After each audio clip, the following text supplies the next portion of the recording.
ঠিক 4 দিন আগেও এই নির্জন শহরটির কোনো অংশই এরকম দেখাচ্ছিল না। এবং যেহেতু এই শহরটি গুয়েতামালার ঘন জঙ্গলের মাঝে অবস্থিত এবং এমন একটি এলাকা যা গ্রীষ্মের চরম ঝড়ের সম্মুখীন হয়, আর সেটা এখানকার বেশিরভাগ ছোট ঘরগুলি সহ্য করতে পারে না, তাই এখানকার বাসিন্দাদের বাড়িগুলিকে পুনর্নির্মাণ করতে হয় নিজেদের পরিবারকে সুরক্ষিত রাখতে। যাই হোক, গুয়েতামালা সিটি এখান থেকে 4 ঘন্টার দূরত্বে অবস্থিত, যেখানকার পরিবেশ এর সম্পূর্ণ বিপরীত। অনেক বেশি ইনফ্রাস্ট্রাকচার এবং কাজের সুযোগও সেখানে রয়েছে, আর আমরা এই ব্যবধানটাই কমাতে চাই। যেই আমরা গুয়েতামালার এই সম্প্রদায় সম্পর্কে জানতে পেরেছিলাম, আমরা টেচোর সাথে যোগাযোগ করেছিলাম। এটা এমন একটা সংস্থা যার সাথে আমরা 2 বছর আগে কোস্টারিকাতে দরিদ্রদের জন্য 10টা বাড়ি তৈরি করেছিলাম, এটা দেখতে যে আমরা কিভাবে এই প্রত্যন্ত শহরটিকে ধ্বংস হওয়ার হাত থেকে বাঁচাতে পারি। এবং ঠিক 1 সপ্তাহ পরে ড্যারেন গুয়েতামালা সিটির বাইরে এসে পৌঁছেছিল। গুয়েতামালার সুন্দর ল্যান্ডস্কেপ এবং সংস্কৃতিকে পাশে রেখে ড্যারেন বুঝতে পেরেছিল যে চুইসিগনের ছোট্ট গ্রামে পৌঁছানো কতটা কঠিন হতে চলেছে, কারণ তাকে নিকটবর্তী একটি শহরে একটি ছোট বিমান ভাড়া করে পৌঁছানোর পর ঘন জঙ্গলের মধ্য দিয়ে অনেক মাইল হাঁটতে হয়েছিল, যেটা স্থানীয়দের কাছে প্রতিদিনের কাজ, ন্যূনতম উপার্জনের জন্য।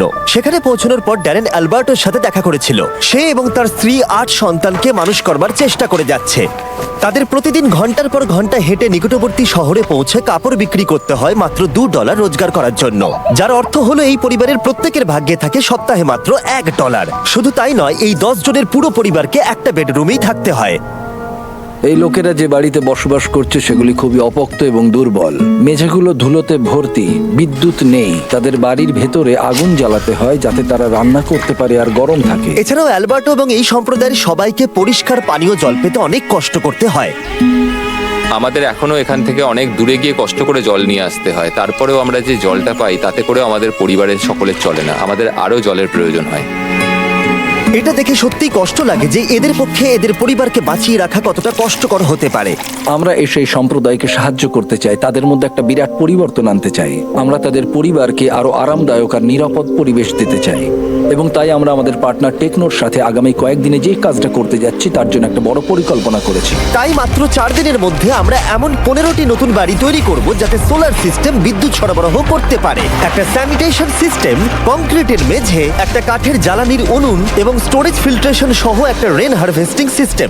টেচোতে প্রায় 1.5 মিলিয়ন স্বেচ্ছাসেবক রয়েছে যারা এই সংস্থার হয়ে অনবরত কাজ করে যাচ্ছে, আর এই কাজগুলো এদের জীবনে পরিবর্তন আনতে পারে, তাদের ঐতিহ্যের সাথে সম্পর্ক স্থাপন করে এবং এই ছোট সম্প্রদায়গুলিকে সমর্থন করে। আর ওরা এভাবেই সমাজের 2 শ্রেণীর মধ্যে ব্যবধান কমাতে চাইছে।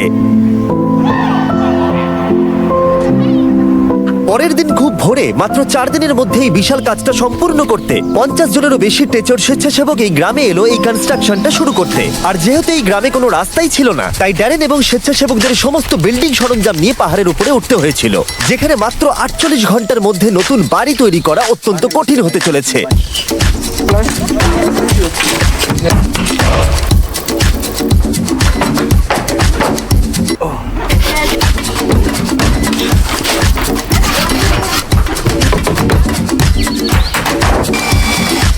দুদিন পরে ঘরের কাঠামোগুলো শেষ করাই সম্ভব হয়েছে।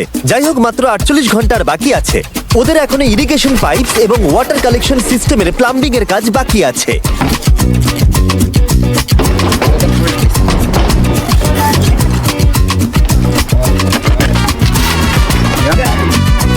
এখন থেকে এরা এখানে প্রচুর জল জমা করতে সক্ষম হবে এবং সেই জল তারা ব্যবহারও করবে বৃষ্টি যদি নাও হয়। এটা এদের জন্য একটা বিশাল ব্যাপার।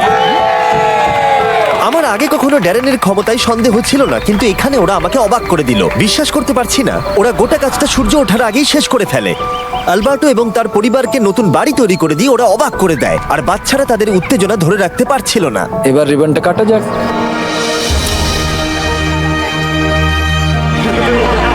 আপনারা দেখতেই পাচ্ছেন যে এই সম্প্রদায় কতটা এক্সাইটেড ছিল। অভিব্যক্তি তাদের চোখে মুখে, তাদের কণ্ঠে উত্তেজনা ছিল, এবং আমাদের জন্য এটা একটা দারুণ অভিজ্ঞতা। আমরা তাদের জন্য যতটা করতে পেরেছি তারা তার থেকে অনেক বেশি আমাদের কৃতজ্ঞতা ফিরিয়ে দিচ্ছিল। ওদের কাছে এখন আগের থেকেও অনেক বেশি রোজগারের সুযোগ থাকবে, যেহেতু তাদের প্রতিটা ঝড়ের পর নিজেদের বাড়ি নতুন করে আর তৈরি করতে হবে না। আর টেচো দ্বারা নির্মিত নতুন রাস্তাগুলি ওদের জীবন আর যাতায়াতকে অনেকটাই সহজ করে তুলবে। শিশুরা এখন রাত্রে পড়াশোনা করতে পারবে কারণ ওদের কাছে এখন বিদ্যুৎ আছে। নতুন উনুন তাদের খাবার তৈরি করা আরো সহজ করে দেবে। আর এই সুযোগগুলো এই সম্প্রদায়কে আরো এগিয়ে নিয়ে যাবে। আর এভাবেই এই শহরটা একদিন না একদিন পাশের ওই ঝাঁ চকচকে শহরটার মতোই হয়ে উঠবে। আর তাই এখন অ্যালবার্টো এবং তার পরিবারকে আগের মতো আর কষ্ট করতে হবে না। আমরা সবকিছু নিয়ে খুবই খুশি। আমার স্ত্রী এবং আমার বাচ্চারা ইতিমধ্যে প্রচন্ড খুশি হয়েছে, আর আমিও এখন অত্যন্ত খুশি। এছাড়াও এই সম্প্রদায়ের জন্য আমাদের কাছে আরো একটা সারপ্রাইজ আছে। শুধু 15টা বাড়ি তৈরি নয়, তার পাশাপাশি আমরা একটা কমিউনিটি সেন্টারও তৈরি করেছি, যাতে রয়েছে স্কুলের জন্য অনেকগুলো ক্লাসরুম, যেখানে বর্তমানে রয়েছে মাত্র 2টো ক্লাসরুম। মহিলারা এখানে নতুন স্কিল শেখার জন্য ট্রেনিং আর ওয়ার্কশপেরও সুযোগ পাবে, যাতে তারা নতুন জব খুঁজে পেতে পারে।